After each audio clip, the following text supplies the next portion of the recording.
In this remarkable world we live, we stand amazed at the grandeur of creation. We open our eyes and are amazed. We find creative design, but we also find chaos. How do these things coexist? Is one perceived and the other real? If so, what is true? For what are we all yearning? Good morning and welcome to What is True. I'm Don Patton. Together with Dennis Carroll, we talk to you about truth on Sunday mornings. This morning we'd like to talk to you about the book of Job and the conversion that took place with God straightening out Job with some misconceptions that he had developed. Often people read the Bible story book and they get the story of Job from the first 3 chapters where he was sorely stressed with the loss of a great many things, but he did not lose his faith. Well, that was so for 3 chapters. As we proceed, though, we see he developed some very bad attitudes. And we see bad attitudes today toward God's Word that are increasing and are a significant challenge that we need to know how to deal with. This chart by Barnea shows that there are significant problems from 2011 down to 2022. We see from 59% down to 70% church dropouts. And that's pretty dramatic. Barnea says 70% of high school students who enter college as professing Christians will have little or no faith. Just 70% lose their faith when they go to college. Now, that's a significant challenge. We have as our duty to provide evidence and reasons for faith, as we read here in 1 Timothy chapter 3, as well as 1 Peter. We are to make a defense. We are to give a reason for our faith. In 1 Timothy 5, the church is the pillar and support of the truth. It's our job to uphold. And notice in Titus chapter 1, verse 9, holding firmly the word, which is so that you can exhort both in sound doctrine and refute those who contradict. Well, there were some contradictory concepts that Job had developed that God answered. And when we see how God did it, maybe we can get some clues on how we handle such problems today. But this is our responsibility. Job was one who was very pleasing to God. He had everything provided for him, and we see God dealing with Satan. They're having a conversation about Job. The Lord said, look at Job. He's doing great. He's blameless and upright. And Satan said, well, does he fear God for nothing? In other words, you're taking care of him, and so certainly then he would not serve you if that were not the case. Does he fear you for nothing? Touch all that he has, and then he will not be faithful. Well, here's a discussion that's very interesting, and we see that the suffering that Job endured was initiated by Satan himself. And he did pretty well for a while, but then we see Job grew very bitter toward God. And that's a part of the story that we often miss. He lost his friends, and he lost his wealth, he lost his children, he lost his health, and then what happened? Notice in Job 10, my soul loathes life. And I will give free course to my complaint. I will speak in the bitterness of my soul. There are people today who when things go wrong in their lives, become very bitter at God. I think often they're getting mad at the dog and kicking the cat, as was the case here. This was Satan's doing that God did allow for testing, but Job was certain that God wasn't doing it right. And he says, does it seem good to you that you should oppress, that you should despise the work of your hands? And that's what he saw God doing. Shine on the counsel, you despise the work of your hands and shine on the counsel of the wicked. The wicked are doing fine and the righteous are doing terrible, and this is not right. And God is really being accused of being unjust, unkind, unfair, and Job is angry about that. So Job answered him. That is, God answered Job, and we see in Job chapter 40. The Lord answered Job from the whirlwind. Will you really nullify my judgment? Which is, of course, what Job was doing. Now, you get an answer from a whirlwind. That's certainly a challenge. We see in recent weeks the horrible destruction that comes about as a result of the whirlwind, and it's terrifying and awesome. Can you imagine a voice coming to you out of a whirlwind? That's what Job was confronted with as God spoke to him. Will you really nullify my judgment? And let's look at what God said to him. Now look at the behemoth. Well, what in the world is a behemoth? And why would he say, look at the behemoth? And how would that affect his faith?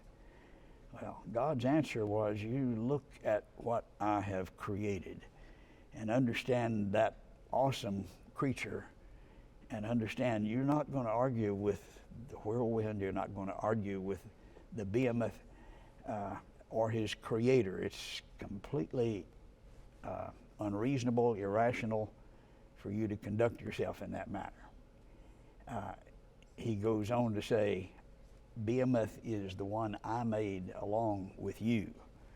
Now, I think he's talking here about a patasaurus or a creature of that nature, and if we look at the description, we can see that clearly. That many people will say, well, they didn't live at the time of humans, and that's part of the picture that's painted at college that certainly contradicts the Bible, which says the animals were created on the sixth day. God says, I made behemoth with you. Now, over in the corner, you can see the footnote that we see in some of the Bibles that say, well, this is really an elephant or a hippopotamus. But then we see he moves his tail like a cedar. We know about the cedars of Lebanon. This was the material for the temple. They're much like our giant redwood trees, awesome trees, and he's got a tail like a cedar. Well, an elephant and a hippopotamus really don't fit that at all. That's not what God's talking about. It goes on to say they have scales, which is the behemoth and the leviathan. No, the elephant and the hippopotamus just don't fit that picture at all. We see the elephant here with his tiny little tail. It's just a joke. But when we look at a patasaurus, for example, he is first in the ways of God, he says in verse 19. Okay, that tail would certainly fit the picture. His bones are like beams of bronze, his ribs like bars of iron. That seems to fit the picture and the purpose that God has in mind. He proceeds in verse 1 of the next chapter. Can you draw out Leviathan with a hook? Now, what is Leviathan? Well, I strongly suspect we're talking about the T-Rex. I think there are good reasons for that, and we may have Spinosaurus. He's more aquatic, bigger than T-Rex, and more fierce, and you may have seen him in some of the later Jurassic Park series, but certainly an awesome creature like this. And notice the description. Indeed, any hope of overcoming him is in vain. You know, I don't think Job is going to try to overcome a creature like T-Rex. He said, shall one be overwhelmed at the sight of him? Well, now that certainly fits. Overcoming him will be in vain. You're not going to defeat him. Who can open the doors of his face, or the terrible teeth all around? Now, I know what that sounds like. And here in verse 15, he has rows of scales tightly shut up with a seal. And then we're told when he raises himself up, the mighty are afraid. I don't think he's talking about a hippopotamus there. That doesn't work for a bunch of reasons. But people are convinced that they're millions of years apart and it can't be a T-Rex. Well, we have all kinds of reasons for believing that they were contemporaneous with humans. But no, you can't fight them and overcome them. And that's, of course, the description that we see here. Maybe you remember the scene from Jurassic Park.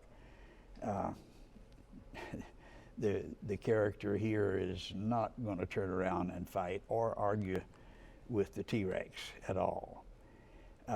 Interestingly, Marco Polo describes a creature very similar to this.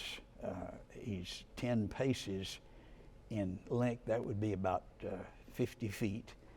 Not too many creatures would fit that description. At the forepart near the head, they have 2 short legs, each with 3 claws, Marco Polo says. Well, normally we respect Marco Polo from back in the 1300s, but what he's describing here certainly sounds like a T-Rex. The jaws are wide enough to swallow a man. Teeth are large and sharp, and their appearance is so formidable that neither man nor any kind of animal can approach them without terror. I know what that sounds like, and we see other indications, and in some of our lectures we look at dozens of examples. For example, Leonardo da Vinci from the 1500s here has this picture entitled Cats, Lions, and a Dragon. And this is in the collection, the Royal Collection at Buckingham Palace. Well, the lion up there in the left-hand corner, maybe you recognize him. The cat is pretty obvious, but the Apatosaurus, very similar to the pictures that we have of Apatosaurus in the museums, looks like the dragon from. And obviously they had to see him. A lot of the dinosaurs do obviously look like dragons. And some will say, well, why isn't it in the Bible? And, well, not the word dinosaur. That wasn't invented till 1842. The foundation for a lot of our translations today is from the King James, which was first translated in 1611. And it uses the term dragon 35 times. It talks about it all the time. And Dracorex hogwartia from the Hogwarts dragon is the name of this particular dinosaur, and several of them look very much like dragons. When he raises himself up, the mighty are afraid. They're beside themselves. Well, I know what that seems like and what that appears to be, and what's the point here? Why is God referring to the behemoth and the Leviathan? He could have said, now, Job, this is really catastrophe from the devil, and your problems are not directly from God. Or he could have explained other circumstances. He didn't go at it that way. That, of course, wouldn't have helped us as much, but he chose a method that should help all of us. He says, you need to understand who you're talking about. Look at the one whom I made with you, not 65 million years apart. You're not going to go up to T-Rex and strike up an argument or try to reason with him, as Job was doing with God, as he accuses and says he's bitter and he's not treating him right. As we go on to look at the description, he says the sword, though the sword reaches him, it cannot avail, nor does the spear or the dart or the javelin. This is a creature that is awesome in its power and one that you don't reason with. He regards iron as straw and bronze as rotten wood. Not that God's not reasonable, but to begin the reasoning, you need to understand he's the creator of T-Rex, this awesome creature. Look at him and listen to the voice coming out of the whirlwind. Now, you're sitting here saying, I don't think this is going right. And you're talking to the one who created T-Rex and who is now speaking to you out of the whirlwind. That's just not real bright, is it? On earth, there is nothing like him, which is made without fear. I don't think he's talking about the hippopotamus here. He's talking about exactly what we imagine, with the face guarded round about with teeth. When he riseth up, the whole earth is afraid. Verse 34 says, he looks on everything that is high. He is king over all the sons of his pride. King. We notice from Wikipedia, I think we can almost see that the Rex is meaning king. I don't think Job was looking at Wikipedia for a definition, or God from the whirlwind. But the T-Rex is evaluated by the paleontologist in Job in a similar way. He is king over the sons of his pride. That's God's power. Now, let's notice that he says he's king over the sons of his pride. That's the last verse of chapter 41. The very next verse, after T-Rex is presented as the king over all of his pride, Job then answered the Lord. He's spoken to him out of the whirlwind, and Job says, I know that you can do all things, and that any plan is, that no plan is impossible. This is God's plan to alter Job's attitude, and obviously he's thinking differently at this point. I have heard of thee with the seeing of the eye, Job continues. But now, what's the now? What's the difference? Well, I've been shown his creation, his power, what he created with me. I've been shown the T-Rex and his awesome power. Now, he says, my eye sees you. Through the power of creation and the awesome creatures that God created, now he's got the picture that he's needed all along. He'd heard with the hearing of the ear, but now then his eye sees him. He's cured the problem.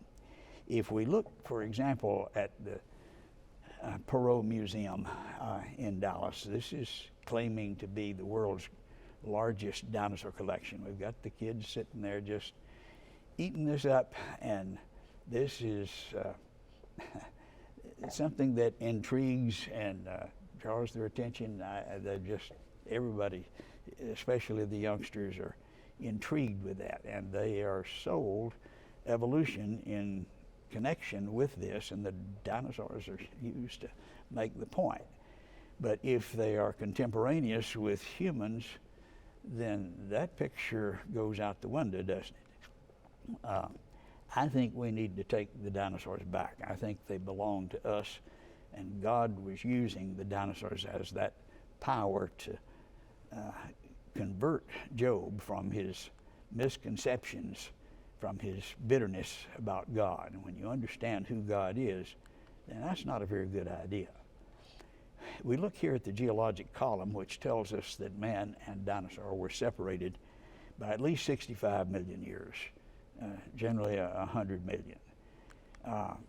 That's not an accurate representation. You don't dig down in the earth and find that precise order anywhere.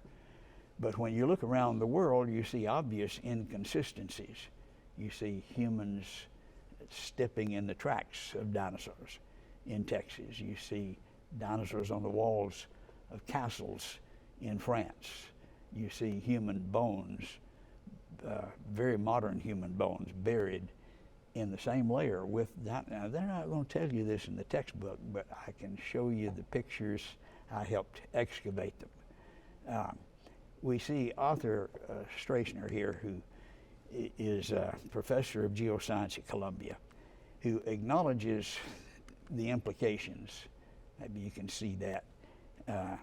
He says that humans and dinosaurs lived at the same time, referring to that possibility. Such a finding would deal a crushing blow to the hypothesis of evolution. It would be falsified. That's the implication of the coexistence of humans and dinosaurs. Louis Jacobs, SMU president of the Society of Vertebrate Paleontology, when this statement was made, said evolution would be vanquished. Stephen M. Stanley of Johns Hopkins University, one of the more famous paleontologists in the U.S., says it would disprove evolution. Jerry Cohn, a very, I think, vicious anti-creationist at the University of Chicago, says it's one of the ugly facts that could kill Darwinism if humans and dinosaurs were together.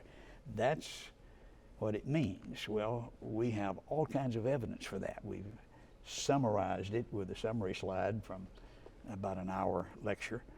Richard Dawkins of Oxford says in these three statements, we do have the full quote and the documentation if you'd like to see that.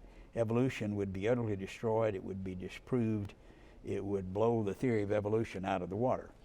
Well, that's what we spend a good bit of time doing, showing the coexistence of humans and dinosaurs. In the upper left-hand corner, you see the track that we find at Glen Rose. Well, I think we're not going to be able to see all of that, but we can show you in the presentation that deals with Glen Rose the clear indication of the human and the dinosaur track together. And obviously in the upper right-hand corner in this track, which we have subjected to all kinds of tests, CAT scans to show this is not carved. If they're stepping in each other's footprints, they're obviously not 100 million years apart or 1 million years apart. Nova expressed their view that there is no such evidence in the face of plain evidence, but in their video, God, Darwin, and the Dinosaurs referred to the concept, footprints, dinosaur footprints side by side with humans. Finding them, they say, would contradict. Well, we've got our slides here uncoordinated. We'll see if we can move this forward. I'm sorry, we're missing Strassner's point, but he said they would utterly be destroyed. But our duty as a Christian, according to Titus, is to teach and exhort in sound doctrine and refute those who contradict it. That's our job. That's what we're doing, and I think we have powerful evidence. If you want more evidence on those points, I would refer you to these videos, and if you'll contact us with the information that you'll see toward the end, then you'll have a way to download these presentations and watch them. The one on Record of the Rocks shows the footprints in great detail, as well as the other evidence that we summarized on the summary slide. The castles in France, as well as all over the world, from Mexico and just Peru, around the world. And we also deal with fossil man,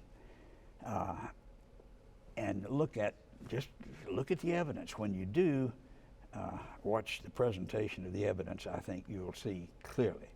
We presented, excuse me, and have amazing opportunities to speak at these different universities around the world. We've, of course, mainly in the United States, but also around the world. And we have very positive results. From University of Central Arkansas, there were 3 professional geologists there for the presentation, and they were convinced totally, and they asked, where do we start? We need the books to start and become, well, we need to start all over again, basically. Missouri State University, we had 2 geneticists who challenged everything, listened to the evidence, and were totally convinced and said they were now creationists. I was able to speak at Texas A&M Commerce to the physics department, and the head of the department responded, I found this presentation totally convincing, absolutely unanswerable. And we find that kind of results continually. Well, I'm afraid our graphics are not working, but we have cards in response at Fresno, over 200 each night for 6 nights. Excuse me. And here's one that says, this is the kind of evidence I'm looking for. I'm looking for a church that will stand for the truth. And over again, we see that kind of response. We'd encourage you again to call the number on the screen and to be able to download these presentations and see that kind of evidence in detail. That's our duty, to refute those who contradict. We'd refer you to the fact that we have a new location now on Reservoir Road, and we'd like for you to join us to worship this morning. Thank you very much for tuning in. I lift my eyes unto the hills. Where does my help come from? My help comes from the Lord, the maker of heaven and earth.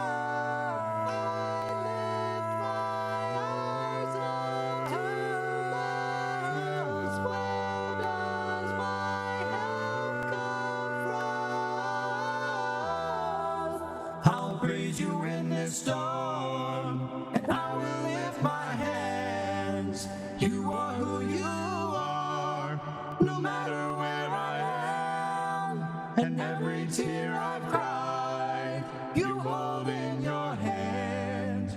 You never left my side, and though my heart is torn,